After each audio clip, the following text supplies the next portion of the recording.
All right, let's talk about Louis C.K. Not just his jokes, but the method behind them. We're going to deconstruct the mind of one of the most influential comics out there, and we'll do it using insights from the legends who actually know him. And you can't talk about CK's beginnings without talking about Dana Carvey. I mean, Carvey gave him one of his first huge breaks. And he puts it bluntly, what CK does, he says it's high-level stand-up. Okay, but what does that actually mean? Let's get into it. So here's the plan. We're going to start with something you probably never saw coming, him as a novelist. Then we'll dive into his almost scientific method for comedy, his unique art of making people uncomfortable, the greats he learned from, and finally, how he's passing that knowledge on. Okay, first up, let's get into something that's, well, it's pretty out of left field. We all know his voice on stage, right? But turns out he's been working on a totally different kind of voice, the kind you find on a page. Yeah, you heard that right. He wrote a whole novel. It's called Ingram. And this isn't some funny, lighthearted book. Nope. His peers are calling it serious, bleak, even riveting. It's about as far as you can get from one of those typical comedian memoirs. And get this, David Spade's reaction says it all. This isn't just a polite, hey, good job. It's pure, unfiltered shock from another comedy vet. He literally read the first chapter and was so floored he made his wife order a copy right then and there. Now that's a review, you know? And you know, this wasn't just some random side project. CK himself said he was chasing something big here. He wanted to see if he had that classic American voice in him, you know, like the great storytellers Mark Twain, Flannery O'Connor. It really shows you he's thinking deeply about the craft of storytelling, way beyond just punchlines. So that same intense dedication to craft, it absolutely carries over from his writing to his stand-up. Because when he gets on stage, he's not just telling jokes.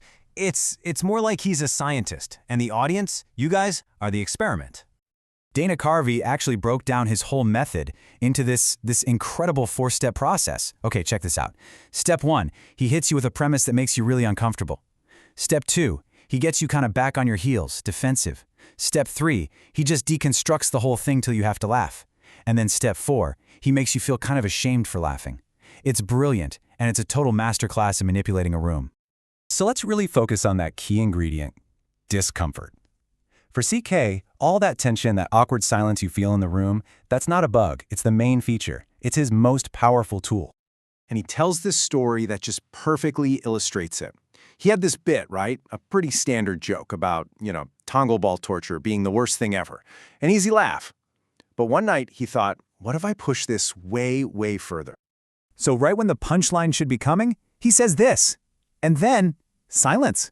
He just stops talking, and that's the whole move. He lets that absolutely awful idea just hang there in the air, sucking all the sound out of the room. And the reaction was instant. He said the room just fell into chaos. You've got people whispering like, what's happening? One guy just shrieks with laughter, and then everybody turns and stares at him. See, he's not just telling a joke anymore. He's playing the room like an instrument. So what's the point of all this? Well, here's the secret sauce. CK explains that when he finally goes back to the silly punchline, the laugh that comes is totally different. It's way bigger, it's more powerful, it's like a pressure release. He basically changes the entire chemistry of the room just to make the final laugh hit harder.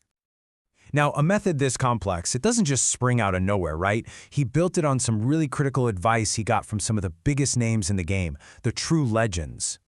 Okay, so you've got Dana Carvey, who taught him about the power of the pause, how a perfectly timed silence can literally buy you a whole extra laugh. Then there was Dennis Miller, who told him, look, stick with your authentic voice, don't second-guess it, even if it's kind of weird.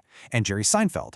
Seinfeld's advice was all about inhabiting the moment, to actually be in the bit, not just recite it from memory.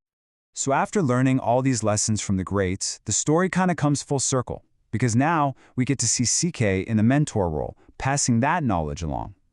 He finds this young comedian on TikTok, of all places, and gives him this unbelievable opportunity, but it comes with an absolutely insane challenge. He says, you can open for me in a 3,500-seat theater, but you have to do a brand new set each night, for 3 nights. I mean, talk about no safety net. And the first 2 nights, they go great, but that 3rd night, the crowd is tough. You can feel it. The young comic feels the energy just tank, and he panics. He completely bails on the plan and reverts back to a safe, old bit he knows will get a laugh.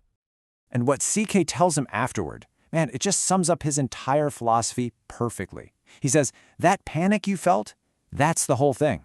Learning to get past that feeling, to stay in that uncomfortable moment without running for cover. That isn't just a skill. That is the path. That's how you get great. So it kind of leaves you with this one big question, doesn't it? What if the secret to truly great comedy isn't found in the laugh itself?